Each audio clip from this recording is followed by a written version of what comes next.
This tutorial video demonstrates how to create, review, and manage clinical summaries in RenalGenie.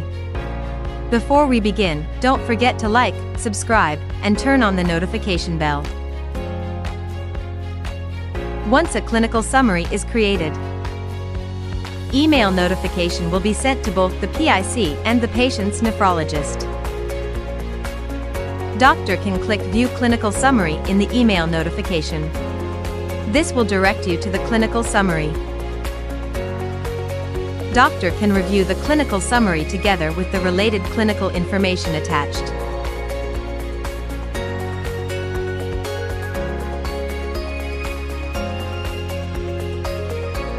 Once the doctor has completed the review, click the Approve icon to approve the clinical summary. You can print or edit the clinical summary by clicking the Print and Edit icons. Please note, once the clinical summary is approved, it can no longer be edited or deleted. Thank you for watching.